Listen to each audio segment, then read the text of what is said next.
Hey guys, it's Ashley. Welcome back to my channel. As you can see by the title of today's video is going to be a recap of everything I watched in June. I used to do really similar type videos a while ago on my channel and just kind of stopped for whatever reason, but I just thought it would be fun to start them back up again. So we'll see how that ends up going, and also I do realize it's probably going to be close to the end of July by the time you guys are seeing this video, so I did consider consolidating the 2 months of June and July into one video, but I also don't want these videos to be too long, which it totally would have been if I had done that. So we're giving the month of June its own video, which kind of works out for the best because I think I watched a lot of great stuff in June. Some of these were first time watches, some of them were rewatches, and some of them I just really want to recommend to you guys. So let's just get into what I watched in June. I do have my Letterboxd open to help me stay on track with what I watched in June. I've been trying to be better at logging everything I watch, but you know how that goes. So June 1st actually started off June with rewatching Tetsuo the Iron Man from 1989. I got to see this at the Draft House, and I can't even put into words how cool it was seeing this weird little f***ed up movie on the big screen at the Draft House. This movie is kind of just everything that I love. It's a low budget, experimental, cyberpunk J-horror, some really gnarly and disgusting body horror, but is also just like extremely beautiful and has one of the best industrial soundtracks of all time. Like, if you're into industrial music from the 80s and the 90s, you need to seek out this soundtrack because you're gonna love it. This film is definitely not for everyone. I'm strangely attracted to it, and seeing it on the big screen by myself was such a trip, but a great start off to the month of June. So next up, I watched a movie called The Peanut Butter Falcon from 2019. This is actually a movie that was recommended to Dalton to watch, and we just ended up watching it together. And you know, to be completely honest, I did not expect to like this movie as much as I ended up liking it. This was actually a really great, heartwarming movie. It has Shia LaBeouf, Dakota Johnson, and is kind of like a coming-of-age adventure type movie, which I do typically end up loving movies of that genre. It's kind of one of those where you walk away from it feeling unusually inspired and touched by it in the best way possible. I really do recommend this movie if you haven't seen it. I ended up giving it 4 stars out of 5, so yeah, I ended up really enjoying it. Next up, I rewatched a film from 2001 called Manic. This stars Joseph Gordon-Levitt, Don Cheadle, and Zooey Deschanel. This was a film that I discovered when I was super young, just up late, channel surfing, and just coming upon it on the IFC network or something. And it always stuck with me. Oh, sorry if you can hear sounds. It's actually raining. It's storming pretty hard, so ambiance. But yeah, Manic is a really interesting, low-budget indie flick that explores mental illness. It takes place in a juvenile mental institution. It is a really depressing movie. I rewatched my old DVD of it. I don't think this film exists on Blu-ray at this point, which is a shame that it's kind of fallen through the cracks. I don't really ever hear too many people talk about this one. Kind of funny how Zooey Deschanel and Joseph Gordon-Levitt did 500 Days of Summer like 8 years after this movie. This is definitely not 500 Days of Summer, I'll tell you that. There's also a scene in this where all the patients in the mental institution put on Deftones and just start a mosh pit right in the middle of the mental institution. It's kind of amazing and very cathartic to watch, but yeah, I just got this intense desire one day to rewatch this, and I'm very glad I did. I do think it still holds up and is a very powerful movie. Next up, Dalton and I rewatched Mud from 2012 starring Matthew McConaughey. Dalton really wanted to watch this one, and I just wound up watching it with him. It's kind of one of those where I didn't think I was going to like it, but wound up really enjoying it. Similar case to Peanut Butter Falcon. This is also a kind of coming of age drama with really solid performances. And yeah, I don't really have too much to say about this one. I feel like this film is really popular, so I'm sure most of you guys have probably already seen it, but just in case you haven't, I actually do really recommend it. I ended up giving this one 4 stars out of 5 as well. So next up, we watched Once Upon a Time in Hollywood. And yes, this was a first time watch for me. I had never seen this film before, although I had heard about it for quite a long time. And again, I went into it thinking, not really my thing, and wound up really enjoying it. Definitely don't think it's perfect and not my favorite Tarantino film, but I gave it 3.5 stars.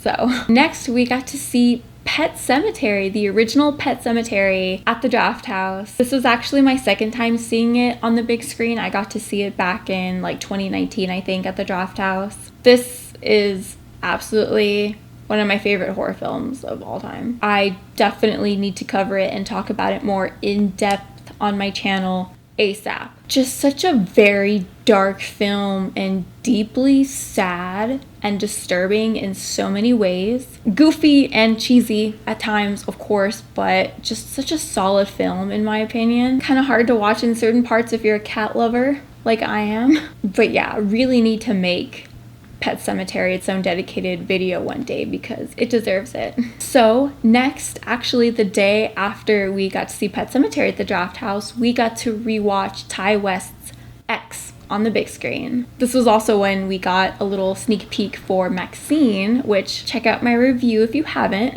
And yeah, X definitely holds up. You guys know how much I love X. I did a commentary for it quite a long time ago on my channel, but check it out if you haven't yet. But yeah, I gave it a 4.5 stars out of 5 on my last viewing. I literally still go back and forth with whether or not I like X or Pearl more, but I just think X does such a fantastic job at being a 70s throwback slasher. It's gruesome, funny, kind of sad at times, disturbing, and beautiful. Such a great movie. So next up, we watched American Movie from 1999. Now this is a movie that has been on my watch list for a very long time, and now after having watched it, I 100% regret not watching it sooner. I love this movie. It is depressing, hilarious, weirdly heartwarming, and inspirational, especially if you've ever dreamed of making a movie in your life. Dalton also really ended up enjoying this one, which we both didn't really think he would. I definitely knew it was going to be up my alley. This was such a breath of fresh air to watch. I can't really explain it better than that. I gave it 4 stars out of 5 on Letterboxd, but honestly, I probably could have given it 4.5 stars out of 5. Highly recommend. Okay, so next up we saw Thelma in theaters. This is a 2024 release, and this was such a delightful experience watching this film. I had first seen the trailer when I was at the Draft House watching something else, and I thought to myself, oh my god, I have to watch that when it comes out, because that movie looks absolutely adorable. And it does not disappoint. This is such a touching, charming film. I love Thelma. I relate to Thelma in a lot of ways, even though I am nowhere near as badass as she is. She is literally what I want to be when I grow up. But yeah, this was such a well-made film. Parker Posey is in it, so there's that. It made both Dalton and I choke up at the end, and I think we both walked away being really surprised at how much it touched us. It's definitely one of those films where you want to call your grandma or your grandpa after watching it. But yeah, I don't see how anyone could dislike this movie, so I highly recommend Thelma. The next movie I watched in June was Little Darlings from 1980. I finally got around to watching the cinematograph release that I picked up in my last physical media haul. Beautiful release of this film, by the way. Yeah, I really enjoyed myself while watching this film. It's funny because as I was watching it, I was thinking, this is totally a film I would have loved as an adolescent. So it's funny that I'm now watching it as an adult from my very adult perspective. This film is, again, kind of a coming-of-age tale about these girls at camp that make a bet to see who can lose their virginity first. So classic. Christy McNichol is in this film, and I'm obsessed. We also have a very young Matt Dillon in this film, which again, younger me would have been obsessed with because I had the biggest crush on Matt Dillon. And yeah, it's just a really charming film. It surprisingly made me tear up at one point. which I was surprised. I guess it kind of tugged at the heartstrings of my inner child for a second there. But super enjoyable watch, and I'm so glad that I finally got to sit down and watch it. So next up, Dalton and I watched another Tarantino film. I think after watching Once Upon a Time in Hollywood, I really wanted to show him a Tarantino movie that I really liked that he hadn't seen yet, which was Death Proof from 2007. I have always really loved this film. I find it just super funny, engaging, enthralling, and just really entertaining. Like, there are so many lines and sequences from this film that are so iconic. Also, I just have very vivid memories of this film being super popular on Tumblr back in the day. I don't know if it still is. I'm not on Tumblr anymore, but I know this film was super popular like back in the late 2000s, early 2010s. I guess the Tumblr film girlies were really obsessed with this film in that era. But yeah, this is a highly rewatchable film in my opinion, and both Dalton and I had a lot of fun with it. So next film we watched, we saw The Bike Riders in theaters. This is another film from 2024. I didn't really know what to expect going into this. I knew that it wasn't necessarily my type of film, but something about the trailer kind of made me hope that this possibly would be almost like an Iron Claw situation where I go into it knowing that it's not typically my type of movie, but end up coming out of it completely head over heels in love with it. Obviously, I knew this wasn't going to be anywhere near as good as the Iron Claw, but I was still kind of hoping for that same situation. Like, maybe it ends up really surprising me with how good it is. Anyways, I ended up finding this movie good, but not amazing. It's definitely better than average, has really good solid performances, and is a very good story. I give it like 3 stars out of 5. I think it's fine, but I don't really see myself rewatching it ever. It did make me want to rewatch The Outsiders though, which is precisely what I did next. I rewatched The Outsiders from 1983. This is what The Bike Riders was trying to be. I was obsessed with The Outsiders in my youth.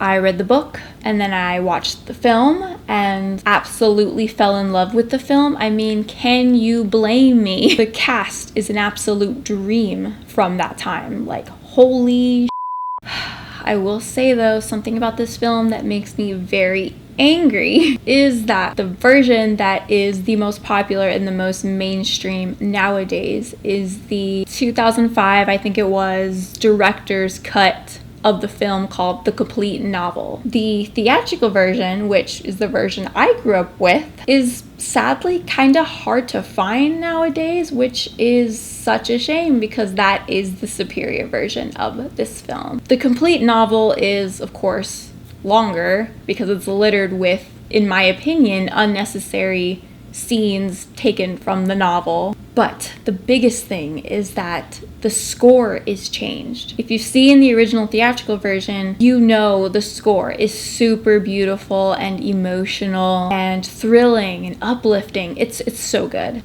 Well, in the Complete Novel, all of that is replaced with really generic 60s rock and roll music. That does not do the film any justice. It's actually insane how much that changes the film. Yeah, the original theatrical version, which is the version that I rewatched, I was able to find it, that is the superior version. And I would recommend you to watch that one, not the Complete Novel. Yeah, The Outsiders, a near perfect film, in my opinion. Wonderful film.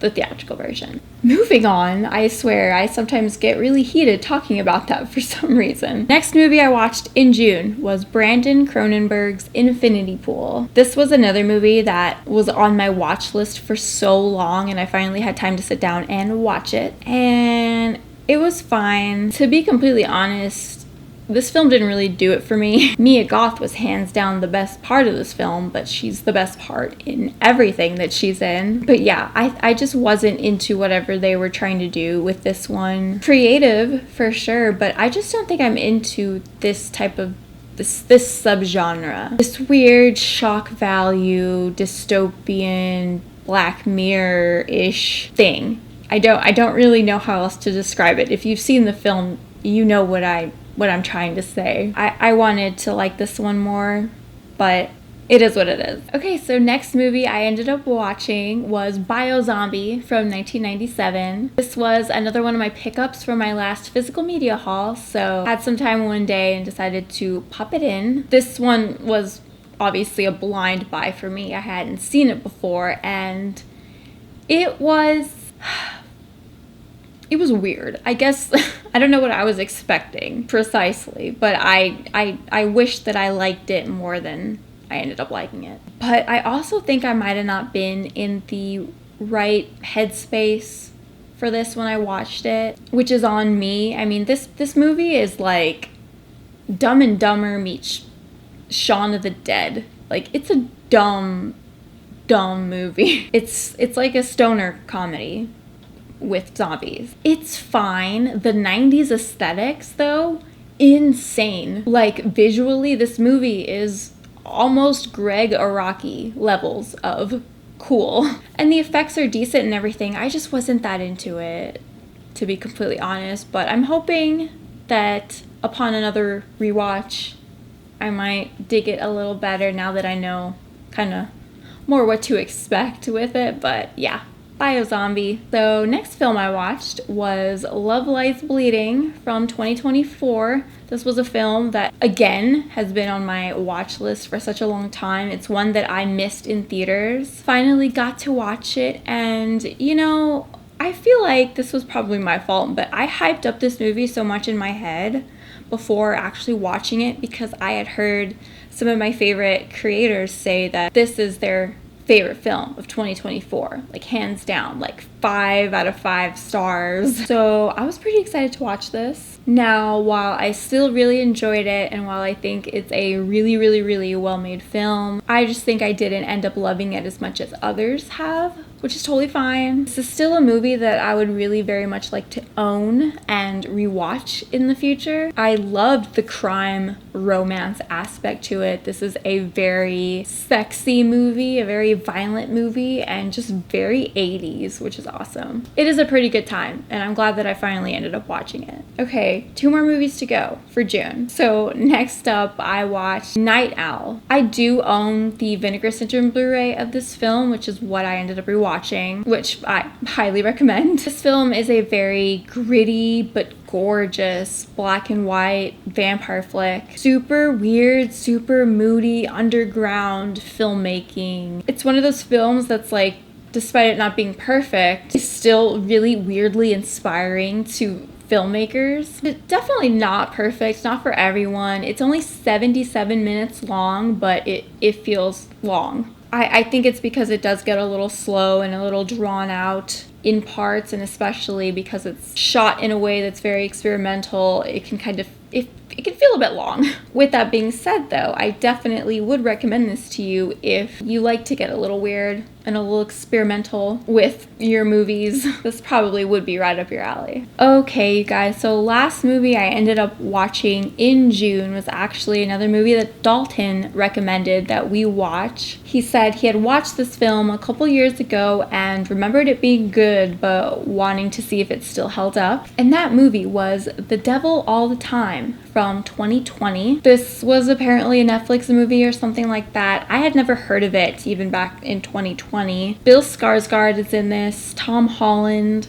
and Robert Pattinson. It's also based on a novel, but not to end on a downer or anything, but this movie was kind of miserable. It was a weird one for me because it definitely had me gripped the whole time with the story. It's just such a frustrating and miserable movie to sit through. Thank goodness there's this retaliation arc towards the end of the film, otherwise I would have been really upset. The acting is really, really good. The story is super interesting. It just kind of left me feeling exhausted and not in a good mood, which is fine. It ended up being a 3-star film for me. I would say it was well made and worth the watch at least once, but I'm never gonna watch it again. So yeah, you guys, that was everything I watched in June, at least I think. Again, I'm trying to be better at logging everything on my Letterboxd. Is there a chance I watched another movie or 2 that I completely forgot about because I forgot to log them? Yes, but there's hopefully everything I watched in June. If not everything, then the majority of what I watched in June. I gotta say though, it was a pretty great month for me just in terms of seeing some new stuff, getting to scratch things off my watch list. Some of them even turned out to be new favorites for me, like American Movie. So let me know your guys' thoughts on some of the stuff that I watched in June. I want to thank you guys so much for watching. I'll have all my links in the description box below, and I'll see you in my next video. Hey, right on.